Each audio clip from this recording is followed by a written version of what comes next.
सुकेशी नावाचा एक राक्षस होता.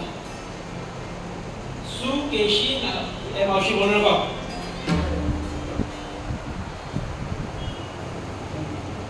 मी डोळे बंद करून बोलतोय तर असं अर्थ नाही माझे कान उघडे आहेत ना.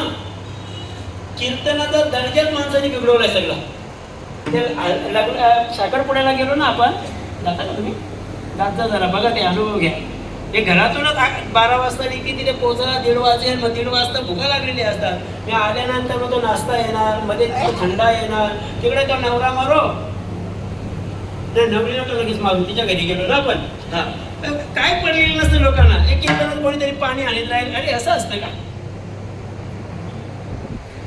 खरोखर आपण हे सत्य करून जे वागतो ना, त्याचा खरोखर संतांना कसं वाटत असेल विचार करा जरा. जर त्यांनी एकदा हजेरी घेतली ना, मग समजेल आपल्याला सगळेच फेल. मग रिलॅक्स राहा, मस्त जागा, संपेल थोड्याच वेळा संपेल.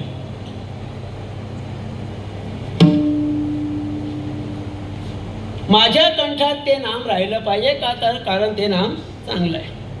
सुकेशी नावाचा एक राक्षस आहे. ग्रामणी नावाच्या गंधर्वाची मुलगी देववती त्याला देण्यात आली. तिला या सुकेशी राक्षसापासून 3 मुलं झाली. माल्यवान, सुमाली आणि माली. तिघे बलवान, काही कमी नाही. बलवान बलवान, बाप बलवान, पोरे बलवान. त्यामुळे दादागिरी त्यांची कोणाला ऐकेना. इतक्यात नर्मदा नावाच्या गंधर्वीने त्यांना पाहिलं. 3 मुलं चांगली दिसतात, बलवान आहेत, आपल्या 3 मुली यांना देऊन टाकू. म्हणून त्यांना त्या नर्मदेनं माली जो नावाचा राक्षस आहे त्याला वसुधा नावाची मुलगी दिली. सुमालीला केतुमती नावाची मुलगी दिली. आणि माल्यवान जो आहे त्याला सुंदरी नावाची मुलगी दिली. भगवान विष्णू परमात्म्याने सुदर्शन चक्र हातात धारण केलं आणि या माल्यवान आणि माली या दोघांना ठार मारलं. या दोघांना मारलेलं पाहून त्यांचा भाऊ जो सुमाली होता त्याने यशस्वी माघार घेतली आणि पळून गेला. त्याला वाटलं या युद्धात आपण आता मरणार, मरण्यापेक्षा माघार घेतलेली बरी. ती पण कज्जा करीत असेल ना, तो पण कज्जा करीत असेल ना, मग शांती पाहिजे ना, त्याला माघार घ्यायची एकाने. तू पुरुषार्थ गाजवू नको ना, तू पण स्त्रीत्व गाजवीत बसू नको. तुम्हाला संसार चांगला करायचा ना, एकाने थोडीशी माघार घ्यायची, काही फरक पडत नाही. एकाने माघार घेतली की दोघं एकत्र नंतर याल. मग ब्राह्मण बोलले ते खरं होईल. दोघा ओदोरांचे पण धीर निघत तेव्हा ना. तो गेला पाताला. सुमाली केतुमती त्याची पत्नी, त्याने एक मुलगी झाली. तिचं नाव आहे कैकसी. ही कैकसी त्यांनी विश्रवा नावाच्या ऋषींना दिली. त्याच्या पहिल्या पत्नीपासून एक मुलगा त्याला आहे वैश्रवण, म्हणजे कुबेर, धनाचा अधिपती जो कुबेर. आणि त्या विश्रवाची ही दुसरी पत्नी कैकसी हिनं अयोग्य वेळी पतीच्या शरीराच्या सुखाची अपेक्षा केली आणि त्याच वेळी तिला ते गर्भ राहिली आणि मुलं झाली 4. रावण एक जाडजूड, तो जास्त खायचं, त्याचं नाव काय?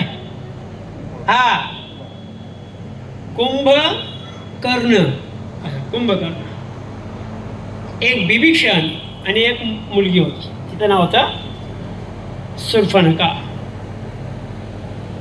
आता ही सगळी मुलं जन्माला आली.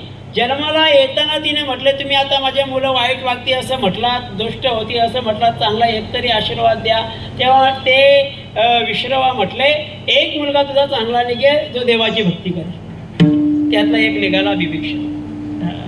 हे रावणाच्या 7-12 फेरफार आहे हा का. सगळं कमजोर नव्हता रावण. कोणी काही पण बोलेल त्याला. कधी शिवतांडव स्तोत्र वाचा, कधी शिवतांडव स्तोत्राचा अर्थ लोकांना समजून सांगा, बघ समजेल रावणाची बुद्धी किती उच्च दर्जाची होती. एका स्त्रीच्या नादीमध्ये तो बर्बाद झाला, तो भाग सोडून द्या आधी. पण त्याच्या चांगल्या गुणांचा तर चांगला विचार करा.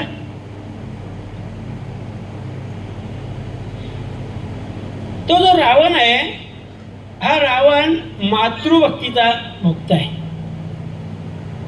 त्याची बहीण शूर्पणखा हिचा जो नवरा आहे त्यानं त्याच्या आईचा थोडासा विरोध केल्यामुळं या रावणानं या शूर्पणखेच्या नवऱ्याला ठार मारलं. म्हणजे सख्या बहिणीला त्यानं काय केली? विधवा केली विधवा. आता ती रोज दादाच्या मागे कटकट करायची. शेवटी रावणाने विचार केला हिची कटकट आहे आपल्याला परवडणारी नाही, हिला आपल्या लंकेतून बाहेर घालून देऊ. दिली पाठवून, जा तू महाराष्ट्रात जा, या पंचवटी जवळ जा, या नाशिकमध्ये जा, या दंडकारण्यामध्ये जा आणि तिथे तू राहा. तिथे राहू लागला. या दंडकारण्यात जेव्हा ती आली ना तेव्हा ती मस्त आनंदाने जवळ जगत होती. 14,000 सैन्य तिच्या बरोबर होतं. खर होता, दूषण होता, असे भरपूर मुलं तिचे भावके. प्रहस्त किती शूर होता माहिती आहे. रावणाच्या पार्टीतली मंडळी शेवटच्या क्षणापर्यंत रावणाच्या बाजूला राहिली. आपला भाऊ चुकीचा आहे, आपला नवरा चुकीचा आहे, आपला सासरा चुकीचा आहे हे माहीत असताना देखील त्यांनी पार्टी नाही बदलली. हा गुण त्यांच्यात चांगला आहे, हे ध्यानात घ्या. राक्षस जातीचा विचार मांडत असताना त्यांनी तो विचार मांडला. एक दिवस प्रभू रामचंद्र सीतामाईंचा विवाह संपन्न झाला. त्यांना वनात जावं लागलं. वनात आल्यानंतर त्या पंचवटीजवळ दंडकारण्यामध्ये त्या रावणाच्या बहिणीने प्रभू रामचंद्रांना पाहिलं. म्हटलं आपला नवरा तर मरण पावलाय, आपण थोडी विधवा वाटते, तरुणच आहे, आपण विचारू द्या माझ्याशी लग्न करायला का? ते म्हटले नाही, माझी बायको आहे, माझ्याबरोबर आहे बघ. तो एकटो बघ, त्याला इथं काही लग्नाचं दिसत नाही, तो एकटा झालाय बघ, त्याच्याकडे जा. गेली. मग त्याच्याकडे गेली, इकडे जा तिकडे जा करण्यामध्ये त्या लक्ष्मणाने तिचे नाक आणि कान कापून टाकले. तिला लग्न करायचं होतं. दोघांनी कोणीशी तरी लग्न करा माझ्याचं, बाकी मला काही बोलायचं नाही. आणि असं झाल्यानंतर तिचं नाक कान कापल्यावरती जाणार कोणाची हाक मारायला? ती गेली दादाकडं. दादानं पाहिलं इथं नाक कापलाय, कान कापलाय. बाय तुला कोणी मारली ते नको विचारू, का मारली ते विचार. बरं का मारली? तिने उत्तर दिलं, दादा फार सुंदर स्त्री पंचवटीमध्ये आहे, फार सुंदर स्त्री पंचवटीमध्ये आहे आणि ती तुला मिळावी याकरता मी त्यांना विचारायला गेले की तुमची ही पत्नी माझ्या दादाला द्या. त्यांनी मला असा प्रश्न विचारला म्हणून माझे नाककान कापले. बरोबर आहे का? हे बरोबर होतं का? पण नाककापी माणसं अशीच बोलतात. कोण कोण कोण ज्यांची नाकं कापल्यात ना ती अशीच उलटी बोलतात. रावणाला समजलं हिचं नाककान दुसऱ्या कामावरून तुटलंय, हे काही एकटी अशी आली नसती. पण त्याला एक अजून गोष्ट माहिती आहे, माझी बहीण सगळ्या गोष्टी खोट्या सांगेल पण दुसरी स्त्री सुंदर आहे हे वाक्य कदापि खोटं सांगणार नाही, कारण ती त्याची घरची आहे ना. त्याला पटलं आणि मग तो रावण या पंचवटीमध्ये आला. आपला तसं काही मामा बिमा नव्हता त्याचा, तो मारीच बनवला त्याला कामापुरता. मारीच मामा त्याला सोन्याचं हरण बनायला सांगितलं. हरण बन सोन्याचं. मारीच मामाला सोन्याचं फक्त हरण बनता येत होतं, गाढव कुत्रा कोंबडा माकड बनता येत नव्हतं. मरुची विद्या कशी असते? सोन्याचं हरण बनण्याच्या विद्येला मरुची विद्या म्हणा. आणि ही मरुची विद्या ज्याला येत होती त्याला मारीच म्हणा. यज्ञ रक्षणासाठी जेव्हा प्रभू रामचंद्र गेले ना तेव्हा रामचंद्राचा बाण बाजून गेला तेव्हा याच्या लागला असता, तो लांब पडला होता. तेव्हापासून राम म्हटला की त्याला भीती वाटायची. राम म्हटला की त्याचं पुढचं वाक्य असायचं, नाम सत्य हे राम, नाम सत्य हे, अशी भीती वाटायची. आज रावणाने त्याला बोलवलंय, तो येत नाही. तो रावण म्हणतो चल मामा तुझ्याशिवाय मला कोणी राहिला नाही. फार आग्रह केला आणि रावणाने त्याला पटवला. आणि मग पंचवटी समोर सीतामाईने ते सोन्याचं हरण पाहिलं. अपेक्षा काय? अपेक्षा ही आहे, राज्याचा त्याग करून आलेले सीतामाई आहेत. आपले वडील जनक राजाचं घर सोडल्यानंतर परत माहेरी कधीच नाही. दशरथ राजाच्या सुनबाई आहेत, साक्षात महालक्ष्मीचा अवतार आहेत, प्रभू रामचंद्रांच्या पत्नी आहेत. तरी देखील त्या सोन्याच्या हरणाचा कातल्याची अपेक्षा झाली. एकतर ती कांचोली पाहिजे, कांचन सोनं चोळी कांचोली पाहिजे, याकरता तिनं हट्ट धरला. सीतामाई म्हणते, आतापर्यंत मी तुमच्याकडे काही मागितलं ना, मला यांची कातडं आणून द्या. कातडं म्हणजे एक तर त्या प्राण्याला मारावं लागेल, मुक्या प्राण्याची हत्या आणि त्याची हत्या करून मिळवलेली ती साधनं. बस प्रभू रामचंद्र म्हटले, असं होत नसतं, ते खोटं आहे, ते मायावी आहे, ते बेंटेक्स असलं तरी चालेल, मला तेच पाहिजे. आणि मग मागता मृगाची कांचोली, सर्व सुखाची झाली होळी. बस हरणाच्या मागे प्रभू रामचंद्र लागले. रावण त्याच्या दारात पोचला, साधूचा वेश केला, तिला उचलली, घेऊन गेले. एक जेव्हा व्यक्ती मरत होती ना, तोपर्यंत रावणाला त्या भावाची आठवण येत नव्हती. आता जवळपास बहुतेक मेलेत म्हणून त्याला आठवण आली आपल्या भावाची, ज्याचं नाव होतं कुंभकर्ण. मग कुंभकर्णाला मध्येच उठवायला गेले. कुंभकर्णाला उठवण्याकरता नगारे आले, हत्ती आले, घोडे आले, प्राणी आले, त्याच्या अंगावर नाचू आले. महाकाय शरीर त्याचं म्हणे. आणि या कुंभकर्णाला कसं तरी जागा केला. म्हटलं एवढ्या रात्री मला उठवले, तर सामान्य झोपलेला. आपण पण कुंभकर्णच आहोत. अर्ध गणिले ते शत गणिले ते अर्धे रात्रीतच चालेत ना कुंभकर्णावर. रात्री पण झोपायचा, दुपारी पण झोपायचा, नुसत्या झोपा काढा. आता काकडा दुपारी संध्याकाळी 4 वाजता बोलायची सुरुवात करायची, कारण सुना लवकर उठत नाही ना. उठा जागे वारे आता. कोणाच्या सुना ते बोललो मी, सुना सार्वजनिक बोला. सूर्य उगवण्याच्या नंतर उठणारी माणसं दरिद्री असतात. सूर्य उगवण्याच्या नंतर उठलेली माणसं रोगी होतात. रोग दूर करण्याकरता सूर्यनारायणाच्या उपासना केल्या पाहिजेत. मग रोग झाल्यावर लोक डॉक्टरकडे जातात, आणि मग डॉक्टर पैसे घेऊन सल्ला देतात, तुम्ही रोज सकाळी चालायला जा. म्हणजे सूर्य उगवण्याच्या अगोदर तुम्ही टपकून उठा. लोकांना पैसे दिल्यावर पटत, कीर्तनात ते सल्ले नाही पटणार त्यांना. तो उठला. कशाला उठवलं मला? ते म्हटले, दादांना काही काम निघाल आहे, तुम्हाला बोलवले. दादा म्हणजे कोण? रावण दादा. त्याने पहिलंच वाक्य बोला,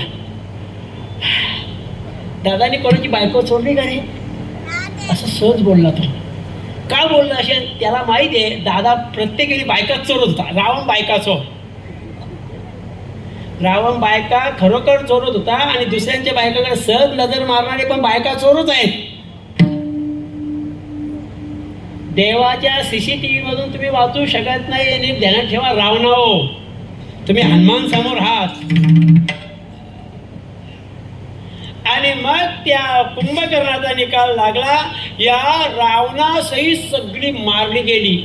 नाम चांगले चांगले माझे कंठी राव भले, कपी कुल उद्धरिले मुक्त केले राक्षसांना मुक्ती प्रदान केली. मंदोदरी माता त्या रावणाला विचारते, का हो तुम्ही कोणाच ऐकत नाही? द्या सीतामाई सोडून सांगते तरी ऐकत नाही, का सोडून देत नाही? तेव्हा गुपित गोष्ट रावण आपल्या पट्ट राणीला सांगतायत. मंदोदरी, तुला असं वाटतं ना सीतामाई भगवतीचा अवतार आहे, मग मला नाही समजत का? मलाही माहिती आहे, पण मी तिला सोडणार नाही. का सोडणार नाही? त्याचं कारण आहे म्हणे, मी पंचवटीत जेव्हा गेलो ना चोरी करायला, तेव्हा तिच्या चेहऱ्यावर तेज पाहिल्यावर समजतो ही भगवती आहे. मग सोडत का नाही? पंचवटी सन्मुख जाता मीच पावतो सायुज्यता. पंचवटीला मध्ये गेलो तेव्हा मला सायुज्य मुक्ती प्राप्त झाली असती, पण सकल कुल उद्धारणार्था सीता चोरुणी आणली. भावार्थ रामायणामध्ये नाथ महाराज म्हणतात की माझ्या सगळ्या कुलाचा उद्धार करण्याकरता सीतामाई चोरून आणलेली आहे.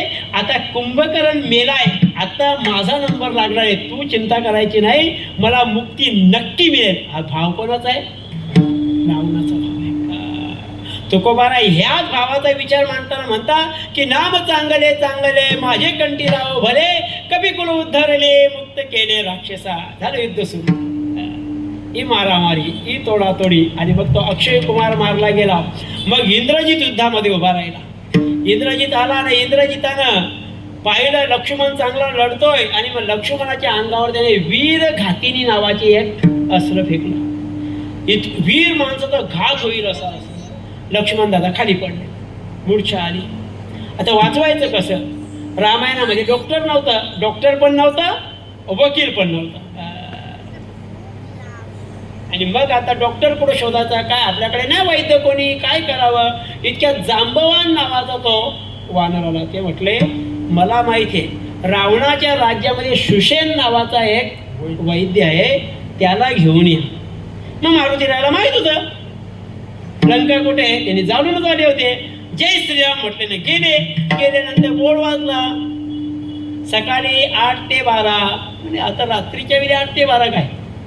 गेले, विचारलं तुमच्या रावणाच्या मुलानं आमच्या प्रभू रामचंद्राच्या भावाला बाण मारलाय आणि सकाळपर्यंत ते तुम्ही त्याला बरं नाही केलं तर ते मरण पावतील, म्हणून चला.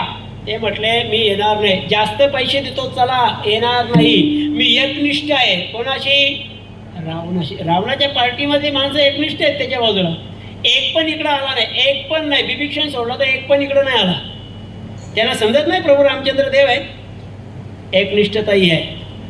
ज्या राजाच्या बरोबर तुम्ही युद्धात फिराल ना इलेक्शनमध्ये, शेवटच्या क्षणापर्यंत त्याच्याच बरोबर लढला पाहिजे. हा मग फिरला, एकच राजाच्या बरोबर राहिलो.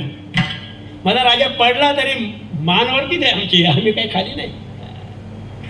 कोणी निवडून आला तरी पाय आमचेच पडावं लागेल, कारण आम्ही महाराज आहोत. तुम्ही नुसते राजे आहात, आम्ही महाराज आहोत. माणसाची किंमत जेव्हा संपते ना, तेव्हा तो खऱ्या अर्थाने लाचारीला प्रवृत्त होतो. हात पसरायची या दिवशी सवय लागेल ना आपल्याला, त्या दिवशी आपली किंमत संपलेली असेल.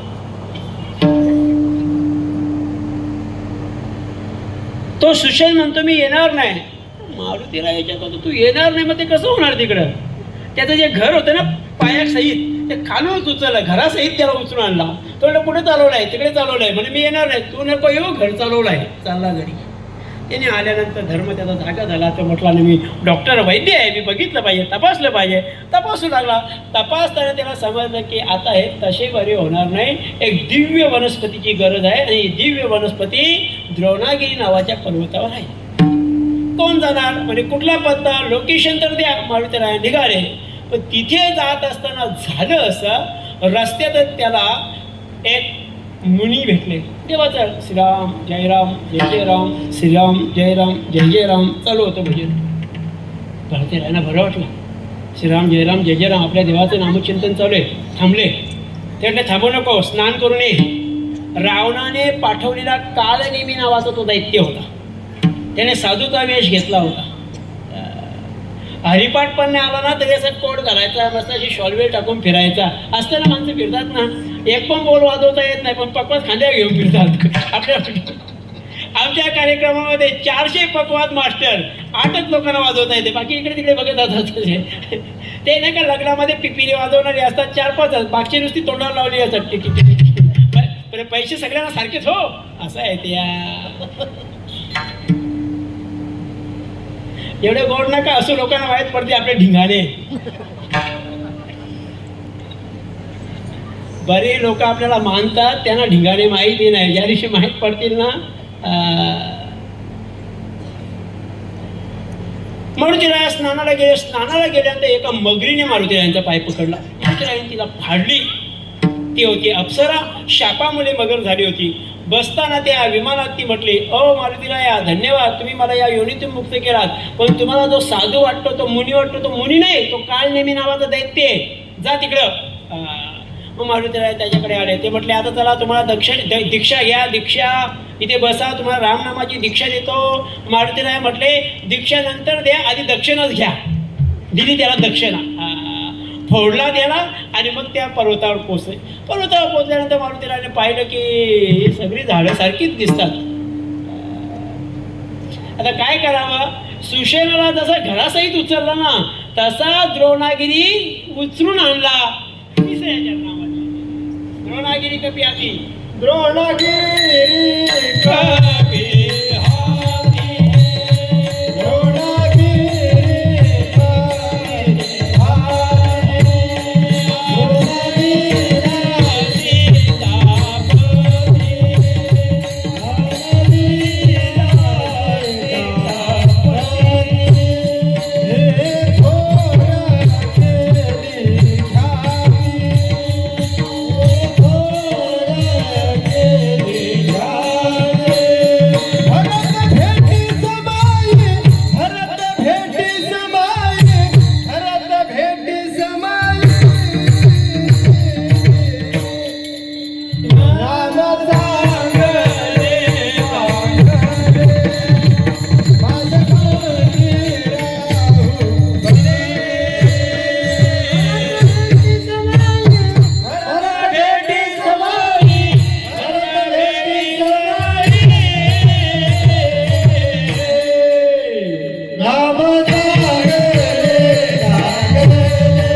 द्रोणागिरी कपी हाती आणविला सीतापती.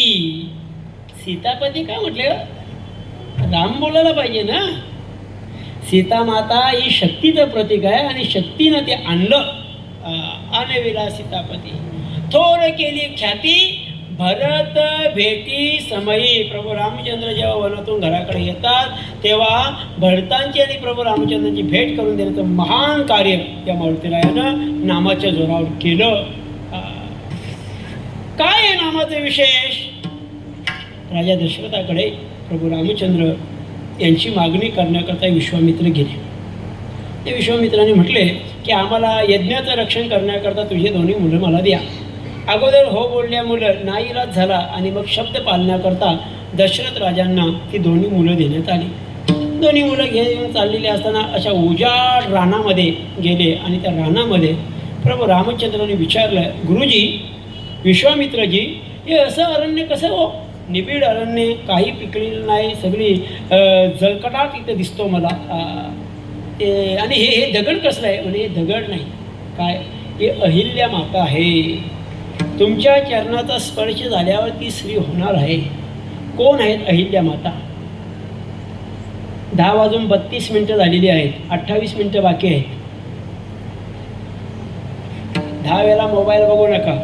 माणसाला 2 तास कीर्तनात बसतं म्हणजे जीवावर येतं तर 2 तास फटके मारायला लागेल यम तेव्हा समजेल तुम्हाला. असं समजू नका तुम्ही. प्रामाणिक जगा रे. मी बैठकीची मंडळी पाहतो. आमच्या कोलेगावात अनंत हरी पाटील म्हणून एक व्यक्ती त्यांनी एक हॉल बांधलाय बैठकीचा. त्या बैठकीला सकाळी 7 वाजता ना रांगा लागली असतात, महिलांच्या रांगा. एक रिक्षा, कोणाची गाडी, अशी लोक आलेली. कोणाच्याच हातात मोबाईल नसतं. नाही ना ते लोक. आपण म्हणतो आपण बघतो आपलं किती लक्ष कीर्तनात असतं, फार मोठ्या शोकांतिकच आहे. आपण का मागे पडतो याचं पण जरा सिंह लोकांनी केलं पाहिजे. मी उभं राहायचं मनोहर दादांची स्तुती करायची, मी उभं राहायचं इकडे दत्ता महाराजांची स्तुती करायची. मग हे गायक फार छान आहेत, मग तो वाजवणारा छान आहे आणि मग इंद्रजित दादांचा काकडा म्हणजे काय या भागात प्रसिद्ध आहे असं सगळ्यांना बोलून मोकळा व्हायचा फक्त बस. नुसत्या स्तुत्या. आपलं कोणी नाव घेतलं कीर्तनातून आपल्याला बरं वाटतं की नाही? सचिन भाऊ, आपलं कोणी नाव घेतलं आपल्याला बरं वाटतं ना. मग देवाचं नाव घेतल्यावर देवाला बरं नसेल वाटत का? त्याला बरं वाटायचं. आम्हाला काय पडलंय? जे वाटावं वाटलं पाहिजे ना ते वाटत नाही म्हणून आपलं वाटवलं होत चाललंय.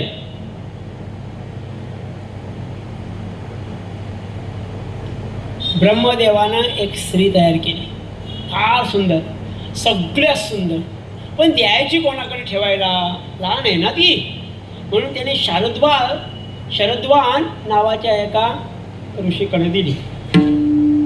गौतम त्याचं नाव आहे. त्याने जराशी वयात आल्यानंतर ब्रह्मदेवाला परत केली. ब्रह्मदेवाने पाहिलं की एवढी चांगली स्त्री त्याच्याकडे असताना देखील कोणी विचार याच्या मनात येत नाही, त्याला ही मुलगी दिली पाहिजे. मग तिचा स्वयंवर करायचं ठरवलं. म्हणजे काय करायचं? काही नाही. जो पहिली पृथ्वी प्रदक्षिणा करील त्याला ही मुलगी देण्यात येईल. मग इंद्र राजा आपल्या ऐरावतावर निघाला. वरुण देवता होत्या, अग्निदेवता होते, हे सगळे देवता होते, रांगेने लागल्या. त्याच वेळी गौतम नावाचे ऋषी तिथे उपस्थित होते. संध्याकाळची वेळ होती. एक गाय व्यात होती, प्रसूत होत होती आणि त्या अर्धप्रसूत झालेल्या गायीला त्याने केली परिक्रमा. अर्धप्रसूत गायीला परिक्रमा केल्यामुळं पृथ्वी प्रदक्षिणेचं पुण्य प्राप्त झालं. मूळ नावाच्या नक्षत्राचा दोष असला की मूळ नावाच्या नक्षत्रावर एखादं मूल जन्माला आलं की ते आई वडील कुटुंबाच्या लोकांना घातक असतं, म्हणून त्यांची शांती केली पाहिजे. आणि शांती करता येत नसेल तर गायीच्या शेपटीला डोक्यावरून फिरवली पाहिजे. पण त्या गायीची शेपटी डोक्यावरून फिरवा जी गायी आपल्याला फ्रॅक्चर करणार नाही. ती चांदीची आपण देतो ना गाय, ती 250 रुपयाची होती, 10 किलोची, ती नाही. गायीची सेवा केली पाहिजे. आपल्या दिंडेगडमध्ये, दिंडेगड माहीत आहे ना, चिदानंद सरस्वती समोर आहेत, गौशाला आहे आपली. गौशालेवर जावं, आपल्या मुलांचे वाढदिवस असतील तर तिथं त्या मुलांना घेऊन जावं. आपल्या गौशाळेत भरपूर खायला आहे, तिथं जेवण बिवण बनवा, गायींना चारा न्या. गाय आशीर्वाद दिल्याशिवाय राहणार नाही. रामायण अख्खं या गायीच्या शेवट चाललंय, महाभारत अख्खं या गायीच्या शेवट चाललंय. गाय आमची माता आहे. हिंदू राष्ट्र जेव्हा आम्ही ठरवायला लागतो ना, तेव्हा गायींची कत्तल होणार नाही असे कायदे आपल्या देशाच्या राजांनी केले पाहिजे. ज्या अर्थी कायदे संपन्न होत नाही त्या अर्थी हे राजे हिंदू बोलण्याच्या लायकीचे नाहीये. आता राजांना जाऊन माझं नाव नका सांगू, सांगितलं तरी मी हनुमान आहे, ध्यानात ठेवा. गायीची सेवा केली पाहिजे. पूर्वी आपल्या प्रत्येकाच्या गोठ्यांमध्ये गायी असायच्या, प्रत्येक. आम्ही पण गायी, आम्ही तर परीक्षा असायची, आम्ही BA ME शिकताना पण हातामध्ये छत्री आणि त्या एखाद्या दगडावर बसून असा अभ्यास करायचो. मला आठवतं ना ते, गायी घेऊनच जायचो. ढोरांच्या जायची मजाच लय वेगळी असतं. आणि मग शेतामध्ये पटोऱ्या आल्यावर मग काय बघा ते खायचा आनंद. गौसेवा केली पाहिजे, गायीची सेवा केली पाहिजे. एखादा डबा इथे मांडला असे गायीच्या निमित्ताने, कीर्तनकाला 2 पैसे कमी द्या पण त्या डब्यात जास्त पैसे टाका की ते आपल्या गायीला जातील. काय टिकेल? गाय टिकला की गौमाता टिकली की देश टिकेल, ध्यानात ठेवा. आपला समाज गायीची पूजा करत नाही असं नाही, करतो. फक्त गुरुवारी, मार्गशीर्षाचा गुरुवार असला की गाय शोध. एकदा गुरुवार संपल्यावर नंतर गाय कुठं ना ती माय कुठं, काय घेणं. या रघु राजाची जन्माचं कारणच गाय. रघुचे वडील दिलीप आणि त्याची आई सुदक्षिणा यांनी गायीची सेवा 21 दिवस केली. आणि 21व्या दिवशी अतिशय बिकट प्रसंग आला. आणि त्या बिकट प्रसंगातून सुटून त्या गायीचं दूध काढण्यात आलं. ते दूध वशिष्ठाने सांगितलं, हे सुदक्षिणा तू प्राशन कर. त्या सुदक्षिणेने ते गायीचं दूध प्यायली, तेव्हा तिला गर्भ राहिला आणि त्या गर्भातून उत्पन्न झालेला मुलगा आहे रघु. की ज्यानं वरतंतूचा शिष्य कौस याला 14 कोटी सुवर्ण मुद्रा देण्याच्या नादामध्ये दसऱ्यासारखा सण संपन्न केला. वंशाच्या परंपरा किती उच्च दर्जाच्या.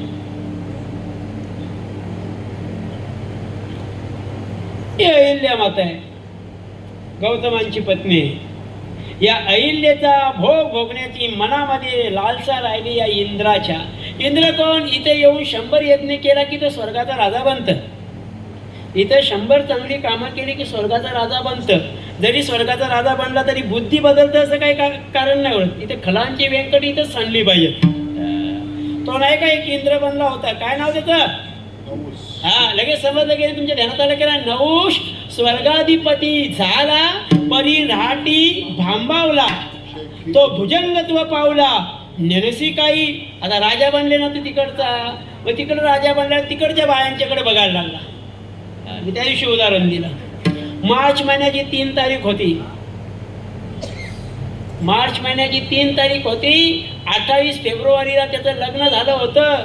1 मार्चला बायको घरी आली होती, 2 मार्च केली होती राहिली आणि 3 तारखेला तो घेऊन त्या बायकोला घेऊन निघाला होता. लग्न होऊन 3च दिवस झाले होते. घरी निघाला होता तिला सोडायला माहेरी. जाताना तो कोणमधून निघाला आणि या कोल्ह्यांच्या ब्रिजवर जाताना त्याने 3 मुली पाहिल्या सुंदर पंजाबी ड्रेसमधल्या. त्यांच्याकडे पाहता पाहता मनात विचार आला, आपण जरा घाई केली का म्हणजे लग्न करण्याची? घाई नाही, 4 वर्ष झाली कोणी मुलगी देत नव्हतं तुला. त्या मुलीकडे बघून हा विचार मनात येणं हा पण व्यभिचार आहे. मनात घ्या, हा व्यभिचार आहे. एवढं सोपं नका समजू दे. काम नाही झालो पायी रिकामा हे बोलणं एवढं सोपं नाही. कामे नेले चित्त हे सकाळी बोलावं लागेल तुम्हाला काकडा स्पेशलिस्ट मंडळींनो. ज्यांच्या अंतःकरणात अजिबात काम नाही तो राम आहे. ते कामाने ज्याची वस्ती करून ठेवलेली आहे तो राम आहे. त्या इंद्रराजानं या गौतमाचा वेश केला आणि त्याचा भाऊ हे त्याला समजल्यावर त्यानं इंद्राला शाप दिला की तुझं राज्य लयास जाईल, तुझ्या अंगावर 1000 छिद्र पडतील. मग तो काकूळत आला, माझ्या अंगातून रक्त वाहू लागलंय, पू वाहू लागलंय, माझ्या 1000 छिद्र आहेत, काय करू? प्रत्येक छिद्रामध्ये एक एक डोळा येईल, नयन येईल. 1000 सहस्र नयन आल्यामुळे त्या इंद्राला सहस्र नयन म्हणू लागलो. तिला शाप दिला, जा तू दगड बनशील. ती म्हटली माझा काय दोष, बोलू नकोस, तुला पती समजत नाही, दगड बनशील. मग तिने विचार केला मला वाचवा. तेव्हा भगवान प्रभू रामचंद्र या रस्त्यात येतील, तुला त्यांच्या चरणाचा स्पर्श होईल आणि तू मुक्त होशील. एका गौतमाचा शब्द खरा करण्याकरता प्रभू रामचंद्र इथे आले. एका बोलीले वाल्मिक, त्या वाल्मिकांचा शब्द खरा करण्याकरता प्रभू रामचंद्र इथे आले. मातंग ऋषीने सांगितलं की हे पोरी शबरी, एक दिवस प्रभू रामचंद्र तुझ्या झोपडीत येतील. त्यांचा शब्द खरा करण्याकरता प्रभू रामचंद्र इथे आले. रावणाला मारण्यासाठी येण्याचं काही कारण नाही. तिथून बटन दाबला असता रावण मेला असता, काय मोठी गोष्ट नव्हती ती. आम्ही ते संस्कार जगण्याकरता जिथे आलो. शिला होती मनुष्य झाली, थोर कीर्ती वाखाणली, लंका दहन केली हनुमंते काशाने. काय झालं? एकदा भगवान विष्णू लक्ष्मी माता वैकुंठातून निघाल्या आणि भगवान शंकराकडे निघाल्या. शंकराच्या कैलास पर्वतात गेल्यावर समजलं की शंकर आता इथे राहत नाही, ते स्मशानात राहतात म्हणे. गेले स्मशानात. स्मशानात गेल्यानंतर तिथले ती कवट्या, तिथली ती हाडं, तिथं स्मशानातली जागा सगळीकडे पडली, राख, काही नाही. आणि मग ते पाहिल्यानंतर आपली साडी कशी तरी सावऱ्यातच कशा तरी उभ्या राहिल्या लक्ष्मी माता. आणि निघताना म्हटल्या पार्वतीताई साहेब एकदा आमच्या घरी गरिबाकडे या. हां, श्रीमंत माणसं जेव्हा अशी बोलतात ना आमच्या घरी गरिबाकडे या, देव एकदा त्यांना गरीब बनवून दाखवावाच, मग त्यांना समजा गरीब काय असतं ते. आणि मग एक दिवस भगवान पार्वती दोघं जण निघाली आणि तिथे आल्यानंतर ते वैकुंठाचं वैभव पाहिलं. बाबा बाबा बाबा, काय स्विमिंग पूल ना, काय वरचं तर पाणी पडतं आणि काय बाबा, काय खाण्याचे पदार्थ हे पाहिलं. पाहीपर्यंत काय नाही. नंतर येताना जसे दोघं नंदीवर बसले तसे बघा त्यांचा घर कसा ना आपला कसा, म्हणून कोणाच्या घरी नेताना जरा विचार करत चला. तुम्हाला आश्चर्य वाटेल या आपल्या समाजात किती श्रीमंत लोक राहतात याचा अंदाज नाही तुम्हाला. म्हणजे मला पण नव्हता. मला त्यांनी बोलले महाराज घराचे शांती करता या. मला माझ्याकडे वेळ नाही, त्या दिवशी मी येणार नाही, पण जेव्हा जेव्हा मी त्या भागात येईन तेव्हा नक्की तुमच्या घरी येईन. त्या भागात गेलो, त्यांनी घेऊन गेले, अख्खं घर दाखवलं. देवघर तर अप्रतिम. आणि ज्यांच्याकडे संपत्ती आहे ना त्यांनी नक्की मोठी घरं चांगली बांधारे, मस्त आनंद घ्या त्याचा. आहे ना पैसा आपला, फक्त तो दुसऱ्याला लुटून असलेला नसला पाहिजे. मग सगळं दाखवल्यानंतर त्याच्या त्या बाथरूममध्ये गेलो. मी त्याला सहज विचारलं हे संडासचं भांडे किती रुपयाचं आहे? मी माणूस दाखवेला तुम्हाला, हे संडासचं भांडं किती रुपयाचं आहे? ते सहज बोलला महाराज ते भांडं 15 लाख रुपयाचं आहे. 15 लाख रुपयाच्या संडाचं भांडं वापरणारी माणसं या समाजात आहेत हे ध्यानात ठेवा. हे किती श्रीमंत लोक आहेत आपल्याकडे आणि त्याचा उपभोग आपण घेतला पाहिजे.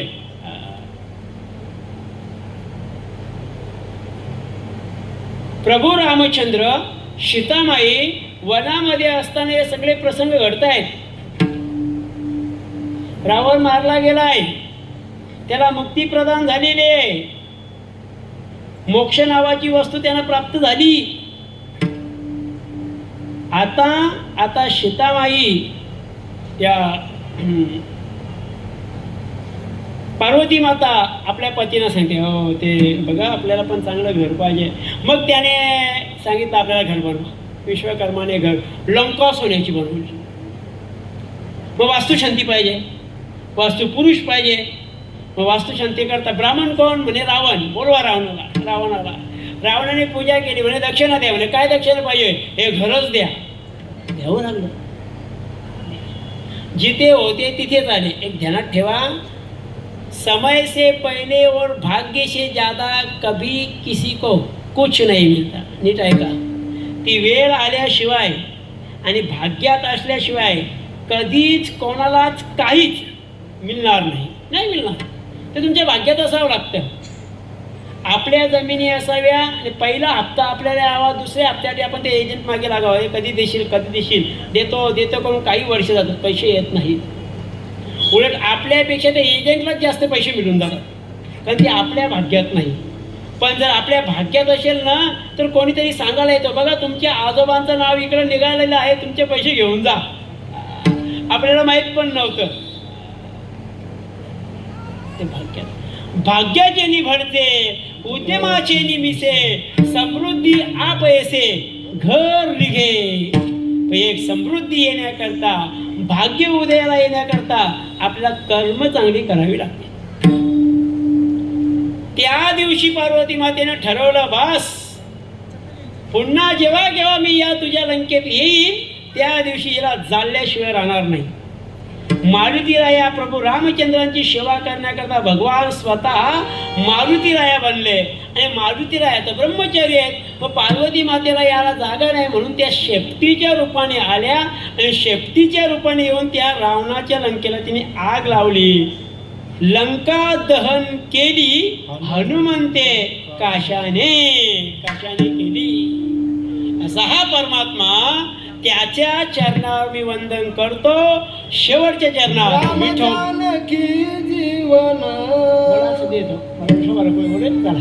विठोबा रखुमाई.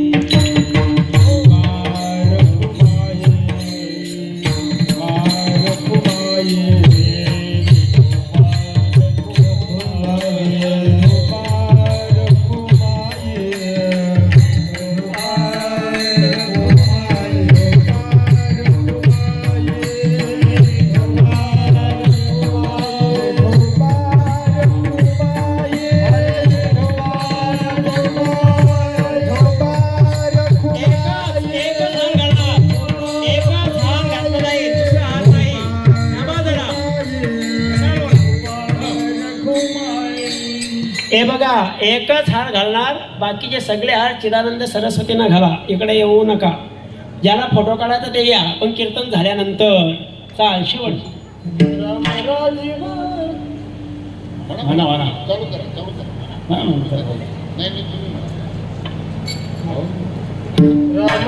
रामराजीवालोचना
जानकी जीवन योगी यांचे निज ध्यान राम राजीव लोचन तुका चरण वंदितो.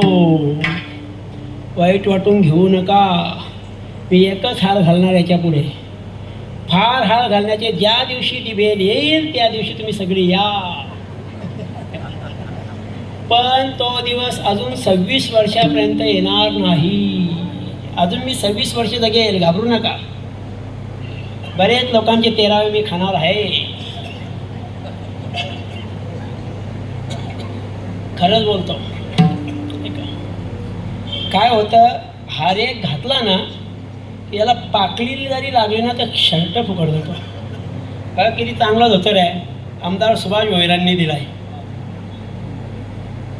हेल्मेट पगडी मनोहर सेठ कडूंनी दिला आहे. हा शर्ट मला सगळ्यात प्रिय आहे.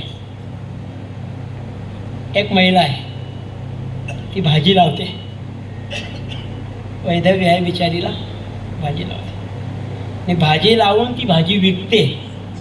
ती भाजी विकून तिने गोळा केलेले पैसे, त्या पैशातून तिने आणलेला शर्ट पीस, नुसता शर्ट पीस नाही, त्या शर्ट पीसवर तिने दिलेले मला 250 रुपये.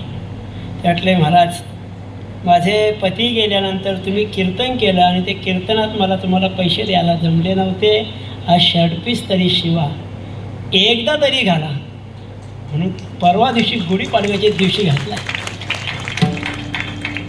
आमदार साहेबांच्या धोतराला जेवढी किंमत आहे ना, तेवढी किंमत त्या स्त्रीसाठी. मी नाव नाही सांगणार तिचं, यासाठी मग लोकांचा वेगवेगळा विचार. एक दुसरं कारण आहे, ते अंगावर हार घातले की एखादी पाकळी लागली की हा 800-900चा फुकट जाणार.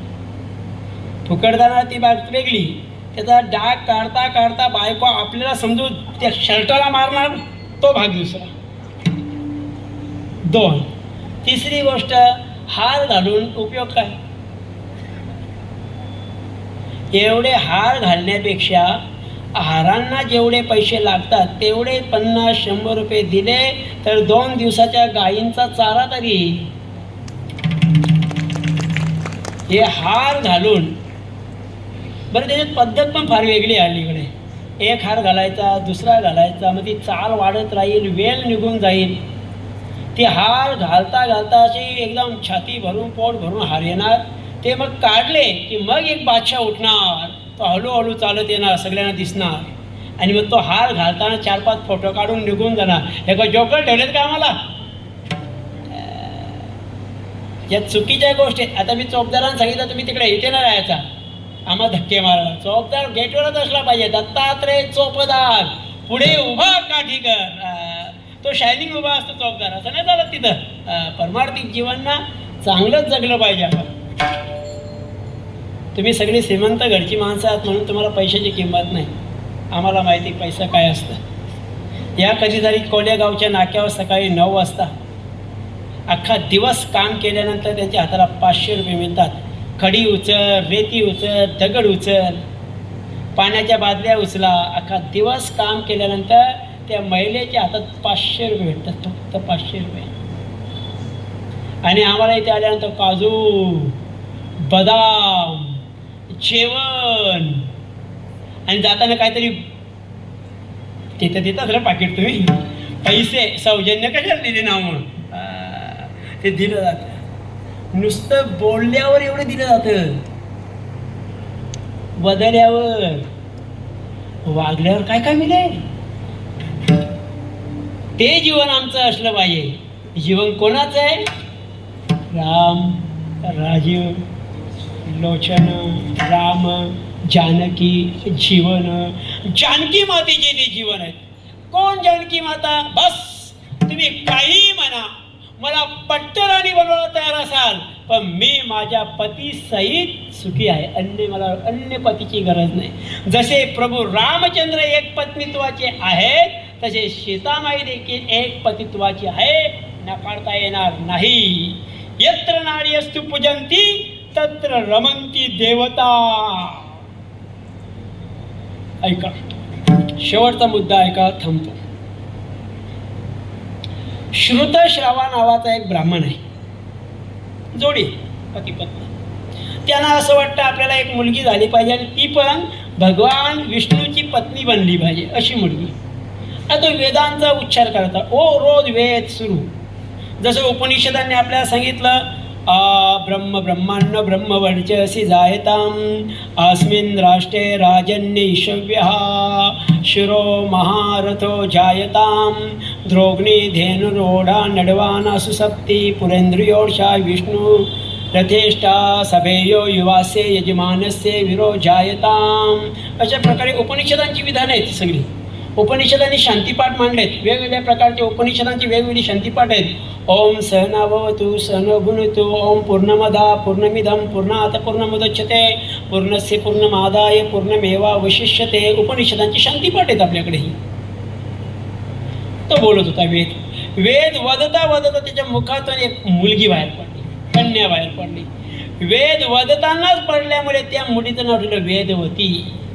जराशी वयात आली जराशी आणि इतक्यात तिचे वडील मरण पावले म्हणून आई त्यांच्यावर सती गेली. तिला मरण्यापूर्वी त्यांनी सांगितलं होतं तुझा जन्म फक्त विष्णूशी लग्न करण्याकरता आहे. विष्णू परमात्म्याची प्राप्ती करण्याकरता तिनं 4 बाजूला 4 कुंड पेटवले आणि मध्ये अशी शांतपणे देवाचं चिंतन करू लागली. ओम नमो भगवते वासुदेवाय.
इतक्या जोरात बोलू लागली इतक्यात पुष्पक विमानातून रावण चालला होता. रावणाची नजर तिच्यावर पडली. फार सुंदर आहे ही आपली बायको झाली तर बरी, त्याला असंच वाटायचं. त्याने विमान खाली उतरवलं, तिच्या समोर गेलं, तिला विचारलं तुझं लग्न झालं आहे? ती म्हटली नाही. मग मला लग्न करायचं आहे. तुम्हाला करायचं आहे मग करा, माझ्याशी करता येणार नाही. का? कारण मी विष्णूची प्राप्ती करतोय. अरे तेव्हा म्हटलं विष्णू काय घेऊन बसले, सगळे माझ्या ताब्यात आहेत. 33 कोटी देव बंदी हरिले शीतेला, सगळे माझ्या ताब्यात आहेत. कर माझ्याशी लग्न. ती नाही म्हटली म्हणून जबरदस्ती करण्याकरता तिच्या अंगावर धावल्याबरोबर तिनं त्या कुंडामध्ये मारली उडी मारल्यानंतर ती जळू लागली म्हणून रावणाने पाणी आणलं, पाण्यामध्ये ते कुंड विझवून हात घातलं, पाहतो काय सापडेना, कुठे गेली स्त्री. त्याच्या हाताला एक रत्न लागलं. रत्न ऐका, या ऐकायला नाही भेटणार, ऐका. रत्न लागलं. ते रत्न इतकं तेजस्वी होतं, रावणाने एका पेटीमध्ये बांधलं आणि ती पेटी आपली पत्नी मंदोदरी या मंदोदरीच्या जवळ पोचवली. मंदोदरीने रात्रीच्या वेळी पेटी उघडली, पाहिलं तर बापरे रत्न. ते रत्नाची झालेली कन्या. आणि कन्या पाहून तिला असं वाटलं ही कन्या आपल्याला घातीने झडू शकते, म्हणून तिने परत आपल्या पतीला सांगितलं अहो ही पेटी जिथून आणली तिथे नेऊन सोडा. त्याने परत ती शिप्रा नावाच्या नदीच्या तीरावर नेऊन ठेवली. शिप्रा नावाच्या नदीच्या तीरावर वेदवती त्या रत्नाच्या रूपाने पेटीमध्ये असताना झालं असं की जनक नावाच्या राजांना जनक नावाच्या राजाला त्याचा गुरु शतानंद म्हणजे अहिल्या माता आणि गौतमांचा पुत्र शतानंद हा जनकांचा राजपुरोहित याने सांगितलं, तुम्हाला यज्ञ करायचं ना, मग यज्ञासाठी जागा शोधा. शुद्ध अशी जागा शोधू लागले. त्या जागेवर नांगर धरत असताना नांगराचा पुढचा शीत म्हणजे फाल लागल्यामुळे त्या पेटीतून निघालेल्या मुलीनं नाव दिलं सीता. पहिलं तिचं नाव आहे वेदवती, मग नाव पडलं सीता. मिथिला नावाच्या नगरीमध्ये सापडली म्हणून तिचं नाव ठेवलं मिथिली. आणि जनकाची कन्या म्हणून तिचं नाव ठेवलं जानकी. लग्नानं तिला आईनं सल्ला दिला, तुझे हे पती आहेत यांना आपत्ती येईल असं कधी वागू नये. आणि म्हणून त्या जानकी मातेची ते कोण आहेत? जीवन. राम जानकी जीवन योगी यांचे निज ध्यान. राम राजीव लोचन तुका चरण वंदितो नाम चांगले माझे कंठी राव भले कपिकुल उद्धरिले मुक्त केले राक्षसा. 11:03 शेवटची 2 मिनिटं बाकी. सुंदर अशी ज्ञानोबांची धून होईल. नाचणार.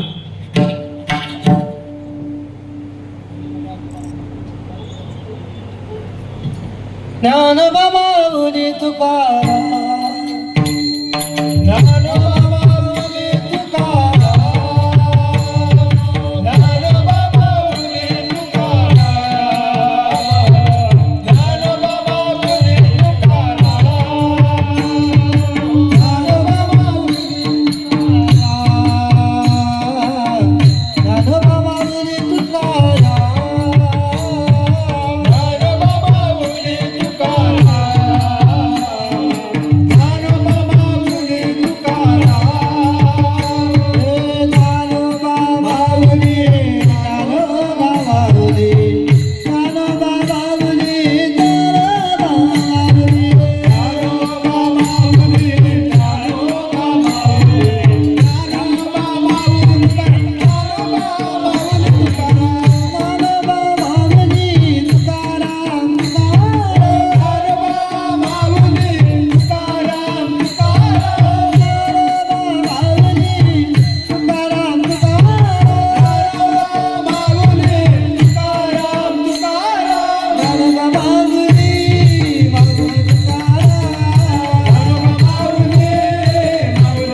पासून आपण या गावावर उभे आहोत.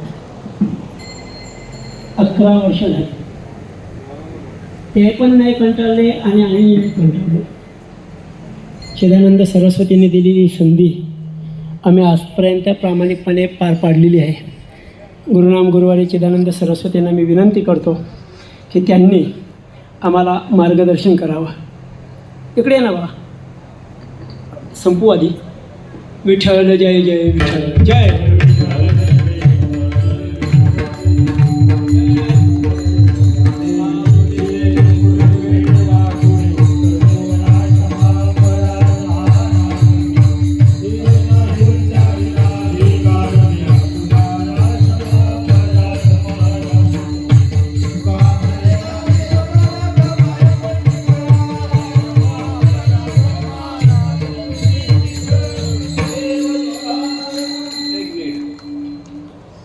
गुरु ब्रह्मा गुरु विष्णू गुरुदेव महेश्वरा गुरु साक्षात परब्रह्म तस्मै श्री गुरुवे नमः. आताच आपण हरिभक्त परायण भागवताचार्य रामायणाचार्य एवढे सर्व